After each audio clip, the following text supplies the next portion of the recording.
संप्रवाह निर्विघ्नं गुरुदेव सदा त्रिमन्महादिगलाधिपतिनमः। थोड़ा जल लेके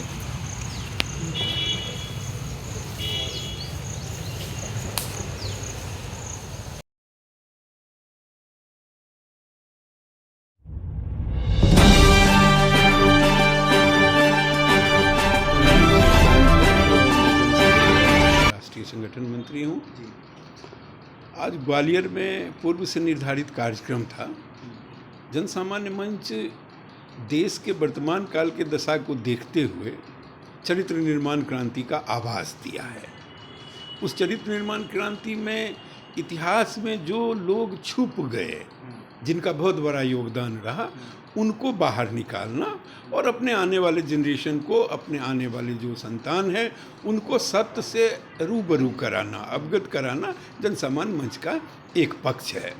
दूसरा पक्ष है भारतीय दर्शन, आध्यात्म एवं पर्यावरण। उसके ऊपर में भारत में बहुत ज़्यादा काम करने की ज़रूरत है।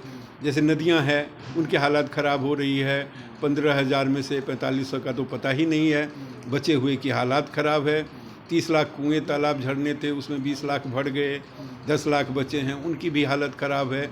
50% बायोडाइवर्सिटी लॉस हो गई। एयर क्वालिटी, वाटर क्वालिटी सब खराब होता जा रहा है।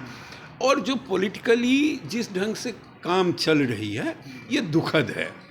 इसलिए जन सामान्य मंच की स्थापना किया गया है कि समाज में बेहतर चरित्र के लिए जितने भी आयाम है, उस पर संवाद हो, सहमति बने और सहकार हो। इसके लिए तो संवाद ही आधार है। उसमें जैसे आज ग्वालियर में सर BN राव से संबंधित जो विषय आज एक पार्क में हुआ है, तो वहाँ पे प्रशासन जो है पूरी तरह से आए हैं। सवाल है कि इस ढंग से कैसे चलेगा। हर किसी को अधिकार है, हर किसी को सत्य को समझने की अधिकार है। सत्य बोलने का अधिकार भी अगर नहीं होगा तो आखिर देश विश्व गुरु और राम राज्य जैसी बातें कहाँ से सिद्ध होगा। इसलिए जनसामान्य मंच पूरे देश के अंदर में जो कैरेक्टर डेवलपमेंट रेवोल्यूशन हम लोग ला रहे हैं, वो सभी विषयों को रिफॉर्म करना चाहता है कि भारत का पुनः स्थापना भारत के इकोसिस्टम आधारित डेवलपमेंट्स पर हो। चाहे वो एजुकेशन है, हेल्थ है, इन्वायरमेंट है, एग्रीकल्चर है, पर्यटन है या टूरिज्म है, इंडस्ट्रियल डेवलपमेंट्स है। ये भारत के पर्यावरणीय व्यवस्था जो है उस पर आधारित विकास का पैमाना तय हो। इसके लिए हम लोग जगह जगह संवाद कर रहे हैं।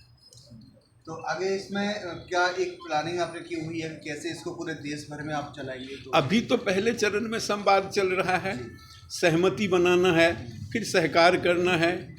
हर आदमी का कर्तव्य है कि वो अपने शहर के पास के जो नदियां हैं उनको ठीक करे, अपना वाटर बॉडीज ठीक करे, पर्यावरण के ऊपर विशेष ध्यान दे, जो साफ़ सफाई है उस पर ज़्यादा ध्यान दे। वहाँ के हिसाब से इंडस्ट्रियल डेवलपमेंट्स हो। सबको तो सरकारी नौकरी नहीं लग जाएगा, स्किल डेवलपमेंट्स हो।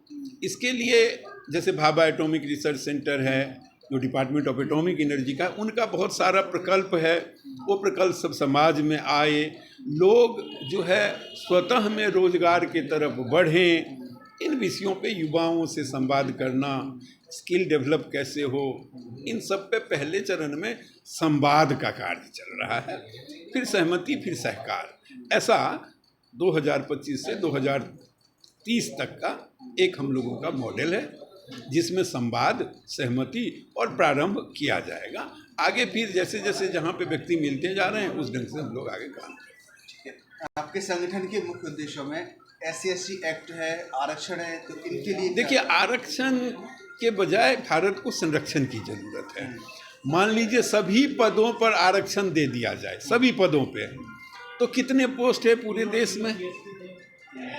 सपोज जैसे बिहार है, बिहार का एक आया था, बिहार में टोटल 23.5 करोड़ जॉब है, चीफ सेक्रेटरी से लेकर के प्यून तक, और जनसंख्या कितना है? 13 करोड़। तो अगर 23.5 करोड़ आरक्षित कर दिया जाए तो बाकी लोगों का क्या होगा? तो उनका जीवन कैसे चले, उनके लिए रोजगार कैसे सृजन हो, ये सब है।